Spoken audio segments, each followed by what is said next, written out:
name's Andrew Bess, and I just turned 30. Yeah. Fucking sucks.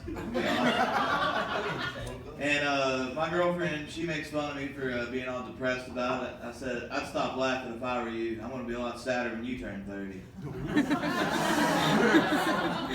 And I had to get a new license because they required you to get a new license at 30. And I went to the DMV, and there's one of those guys that's real OCD about touching the doors. He doesn't want to catch anything. So he punched the handicap button.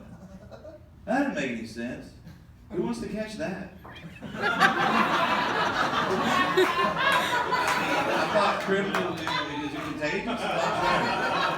But I really do feel old. I asked somebody to stop turning around on my driveway the other day, and I live in an apartment complex. I just started taking this art class. I'm terrible at art, but it was on the computer, so I thought it'd make me better. No. Last time somebody was this bad at art, it caused the Holocaust.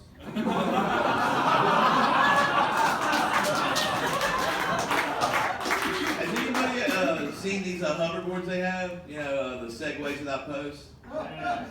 Which seems to be a great time to go on to another joke, but... if Marty McFly saw those, he'd be shaking with anger. I work at a liquor store, and it's really fulfilling work, and if by fulfilling, you mean fulfilling your belly with a bunch of cheap discount booze, then yes.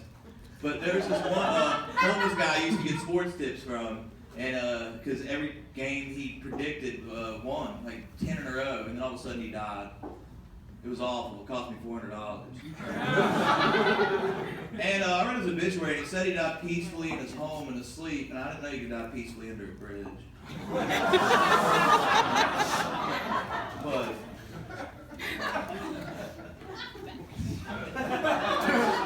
another thing I like about working at a liquor store are the names of like liquor bottles, like Aristocrat, like vodka and gin. Like the only thing aristocratic about drinking that is the fact that you probably had some kind of family section.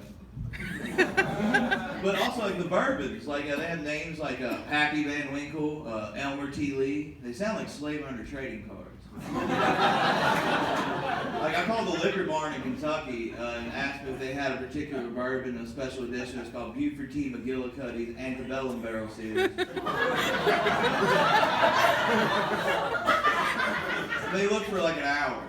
And I said, you probably need to go back about 200 years to find out. Just hang around somewhere. I'm sorry.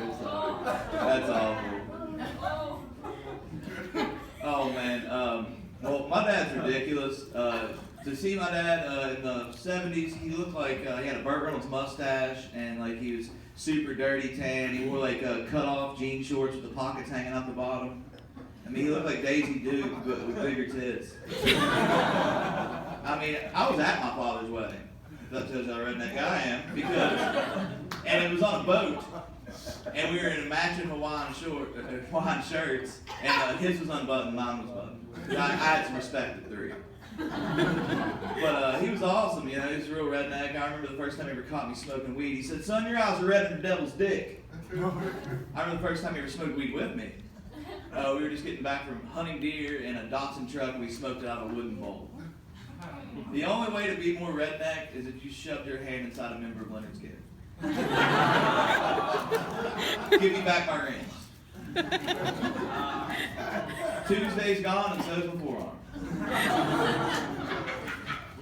And that smells. But one thing he did teach me is that pussy's the most valuable commodity in the world. If it was truly free, then the dollar would be worthless. Because everything somebody does is to, in the end game of pussy. But here's the thing, pussy's value is like a car. It depreciates it with age and wear. And not every guy can drive a Bentley, but there's a car out there for everybody. So I feel like a pimp in a downtrodden area is like a used car salesman. He's like, I can get you a pussy today. It might be a little rough for wear, but I guarantee it has a heated interior.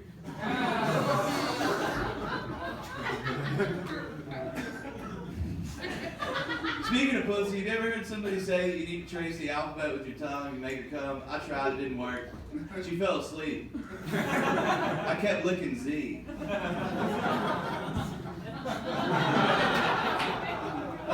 By these jokes, you think I get pussy all the time. You'd be wrong. My dick's like the iPhone 3.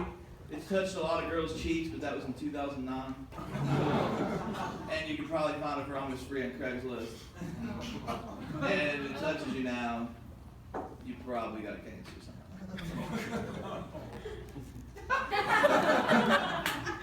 But real quick, I want to close with this. I saw there's somebody in Ohio overdosed in a movie theater watching Beauty and the Beast. That's awful. I don't want to, my last breath be in some buffalo dressed like Chun-Li from Street Fighter trying to steal Harry Potter. I mean, Jesus, are we sure the dude didn't just die? And speaking of Beauty and the Beast, I thought the candlestick was gay the whole time. I thought they just meshed them together and put wax melt on somebody's face. I don't know, my name's Andrew Bess. And I'm going to bring up the next comic. He doesn't have a last name.